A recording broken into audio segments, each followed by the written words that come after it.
Hey there.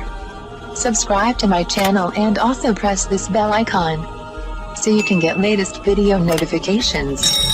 And this is absolutely free. आज मैं आपको बताऊंगी चेहरे की जबरदस्त नाकाबिले यकीन चमक के लिए फेस मास्क बनाने का तरीका। अज्जा, विटामिन सी पाउडर 1 चम्मच, ग्लिसरीन 1 चम्मच। अगर विटामिन सी का पाउडर ना मिले तो 1000 सीसी की एक टैबलेट पीस लें। बनाने और इस्तेमाल करने का तरीका। विटामिन सी का पाउडर ग्लिसरीन में अच्छी तरह मिक्स करके पेस्ट बना लें और चेहरे को अच्छी तरह धो लें। पेस्ट को चेहरे पर लगाएं, आंखों और इसके इर्द गिर्द जगह पर ना लगाएं। 10 मिनट तक लगा रहने दें।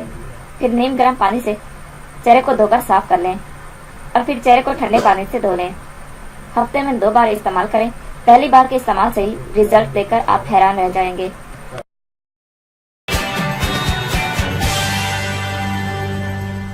Thank you for watching my video.